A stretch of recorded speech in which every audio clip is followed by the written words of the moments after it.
secuestradora, falsificadora, corruptora de menores, pederasta, bruja, asesina, son solo algunas de las acepciones que recibiría la mujer protagonista de la historia de hoy. Aunque su apodo más conocido y con el que llegaría hasta nuestros días sería la vampira de Barcelona.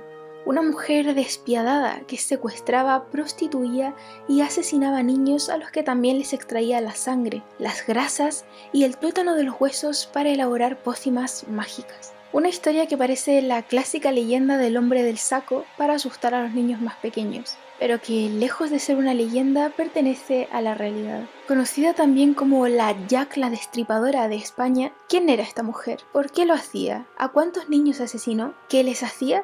Quédense hasta el final.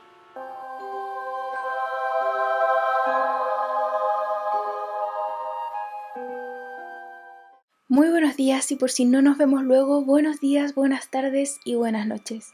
Nos trasladamos hasta la vida de Barcelona a comienzos del siglo XX y al comunicado del gobernador civil Portela Valladares. Es falso el rumor de que los niños están desapareciendo, afirmó, y aseguró que se trataba de tan solo habladurías de la gente. Sin embargo, lo que estaba haciendo era ocultar una angustiante realidad que sí estaba sucediendo. Centenares de niños y niñas habían estado desapareciendo en los últimos meses de patios de vecinos, mercados, plazas y diferentes calles de la ciudad. ¿Por qué entonces no se hablaba de ello y se tomaban medidas? Porque los niños que desaparecían tenían un origen humilde y realmente no interesaban demasiado. Sin embargo, todo cambiaría radicalmente un 10 de febrero de 1912 al desaparecer una niña llamada Teresita. Teresita era una niña perteneciente a una familia muy bien acomodada económica y socialmente, por lo que además su familia contaba con fotografías de ella, lo que facilitó muchísimo la búsqueda. La niña tenía tan solo 5 años de edad y aquel 10 de febrero de 1912 se encontraba en la calle San Vicente junto a su madre que estaba conversando con unas vecinas. Ya estaba cayendo la noche y se encontraban a escasos metros de la puerta de su casa. En un determinado momento la niña soltó la mano de su madre y su madre, pensando que ella se dirigía a su casa, la descuidó.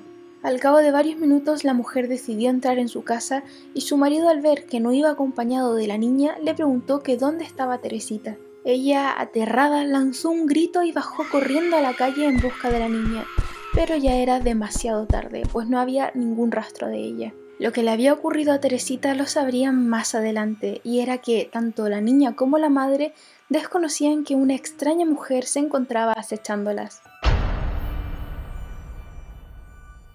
Por lo que al Teresita soltar la mano de su madre, esta extraña mujer aprovechó la situación y la llamó ofreciéndole dulces a cambio. Y como era de esperar, la pequeña se entusiasmó y la siguió de inmediato. Sin embargo, luego de unos metros, al darse cuenta de que la mujer se estaba alejando demasiado de su casa, la pequeña intentó devolverse, intentó regresar, pero la mujer la sujetaba con cada vez más fuerza y le fue imposible regresar.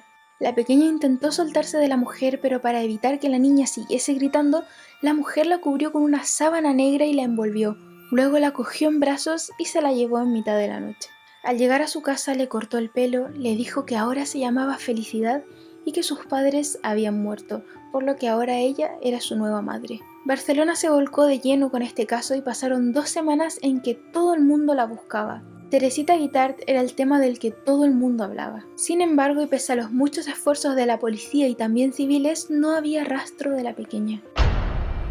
Sin embargo, todo cambiaría una tarde gracias a Claudina Elías. Claudina era la típica vecina que todos preferimos no tener. Se fijaba muchísimo en todos sus vecinos y acostumbraba a observarles a través de los cristales. De este modo siempre estaba atenta a todo lo que ocurría en su portal. Y así fue como se percató que tras los sucios cristales de su vecina de enfrente se asomaban un par de ojitos pertenecientes a una niña pequeña de muy mal aspecto y con la cabeza rapada. En aquella casa vivía una mujer con la que no hablaba demasiado, pero sí sabía de ella que convivía con 2 niños pequeños, una niña y un niño. Sin embargo, el rostro de aquella niña pequeña que miraba por la ventana no le resultaba para nada familiar.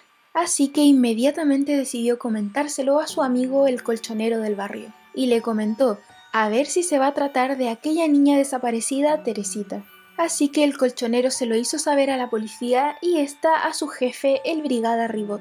Así, la mañana del 27 de febrero de 1912, La policía se presentó en la puerta de esta mujer con la excusa de haber sido denunciada por tener gallinas en su domicilio. En aquella época estaba prohibidísimo tener aves en el interior de una vivienda por cuestiones de salud. Entonces la mujer les respondió: ¿gallinas? ¿Cómo voy a tener yo gallinas? ¿A quién se le ocurre? Eso es mentira. Pero el brigada Ribot, fingiendo no creerle, le pidió permiso para acceder a su domicilio y poder comprobarlo por él mismo. Entró entonces en el piso y pudo comprobar que en su interior se encontraban dos niñas de muy corta edad. Entonces la mujer comenzó a gritar que no podía acceder sin una orden judicial, pero ya era tarde. Ribot entonces se aproximó a la niña de la cabeza rapada y le preguntó: ¿Cómo te llamas? Felicidad, respondió la niña. ¿No te llamas Teresita? Insistió a fin de desarmar a la niña y la respuesta que ella le dio le dejó helado. Aquí me llaman Felicidad. Ribot volteó y le preguntó a la mujer que quién era la niña, y ella le respondió que no tenía ni idea, que se la había encontrado el día de antes en la ronda de San Pablo, que se encontraba desnutrida, perdida, así que se la había llevado a casa. Pero su vecina, que estaba escuchándolo todo, se inmiscuyó en la conversación para desmentir lo que la mujer decía, y les dijo al policía que eso era totalmente falso, porque la niña llevaba allí más de 10 días. El policía le preguntó también que quién era la otra niña, y la mujer aseguró que se trataba de su hija Angelita. Pero faltaba todavía otro detalle por ver. El policía esperaba también ver en la casa de esta mujer al niño pequeño que la vecina había descrito, así que se sintió extrañado de darse cuenta de que no había ningún niño salvo las dos niñas. Inmediatamente el brigada Ribot condujo a la mujer hasta la jefatura de policía, donde fue identificada como Enriqueta Martí Ripollés. ¿Quién era esta mujer? Nacida el 2 de febrero de 1869 en Barcelona, España, Enriqueta Martí pertenecía a una familia adinerada, por lo que poseía varias propiedades. Desde joven comenzó a trabajar como niñera, ocupación que abandonaría muy pronto para dedicarse a la prostitución. Se casó con Joan Puyaló, un pobre pintor que vivía de la caridad. Nunca llegaron a tener hijos y además su relación no duró demasiado, supuestamente por la mala vida que llevaba Enriqueta. Se conoce que juntos montaron una herboristería. Este dato será importante a lo largo de la historia. Ella venía del campo, por lo que decía tener muchos conocimientos de herbología y solía preparar pomadas, filtros, pociones y diferentes curas contra enfermedades como la tuberculosis y otras tantas comunes de la época debido a las malas condiciones higiénicas que había. Enriqueta era una mujer muy extraña y peculiar. Llevaba una doble vida. Tenía dos vidas totalmente diferentes. Por el día vestía harapos y se dedicaba a mendigar en diferentes casas de caridad, en parroquias, en conventos y a veces iba acompañada de niños que hacía pasar por sus hijos, niños a los que prostituía y presuntamente asesinaba.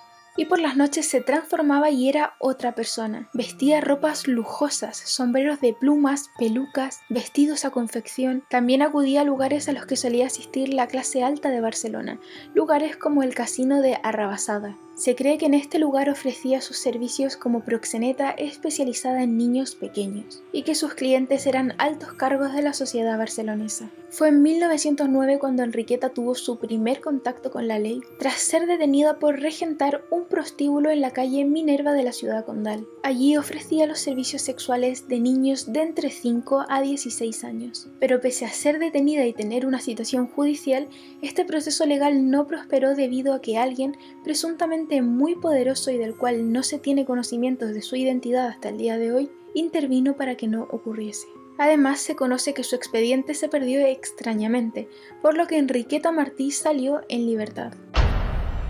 Volviendo al caso de Teresita, la menor confesó todo lo que había vivido con Enriqueta a los policías, quienes se encontraban aterrorizados e impactados por las crudas palabras de la menor. Teresita les contó que cogía a Pepito, lo ponía sobre la mesa del comedor y lo mataba con un cuchillo, asegurando que ella se iba a la cama y se hacía la dormida. Tras el aterrador relato de la niña, los policías volvieron a la casa de Enriqueta, la registraron y encontraron muebles carísimos que contrastaban brutalmente con las deplorables habitaciones en las que esta mujer hacía dormir a las niñas. Enriqueta tenía un montón de trajes de gala para niños, pelucas, vestidos y cartas escritas en clave, en las que se podía distinguir iniciales, contraseñas y firmas muy bien disimuladas. Todo hacía parecer que se trataba de listas de clientes importantes. todos ellos pertenecientes a la alta burguesía y algunos de ellos políticos, médicos y personas muy conocidas.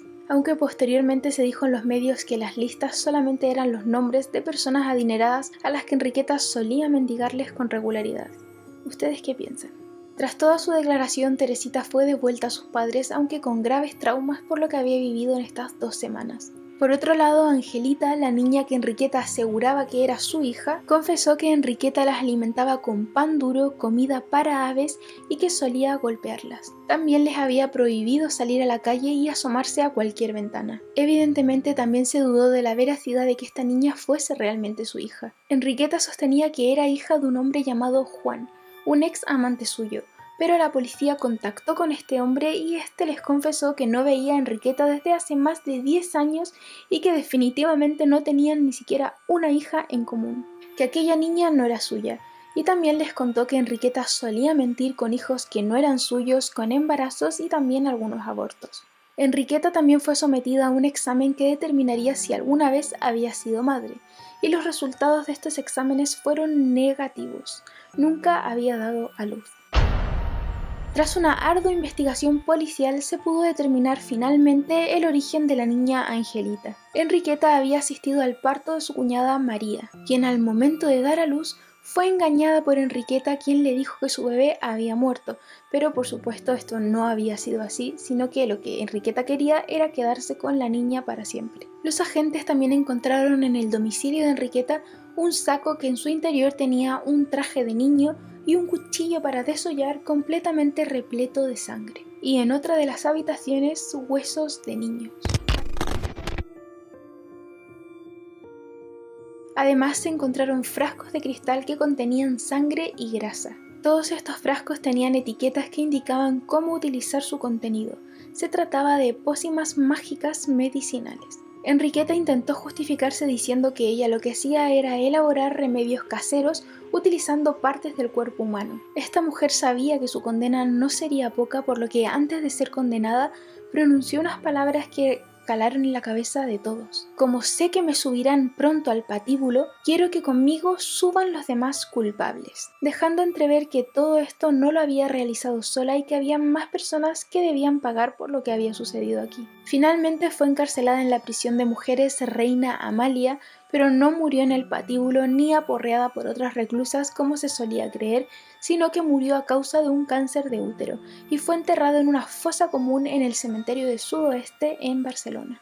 Enriqueta Martí se convirtió en un icono de terror de la época. Se decía de ella que era la criminal más tremenda y cruel de la que se tenía noticia.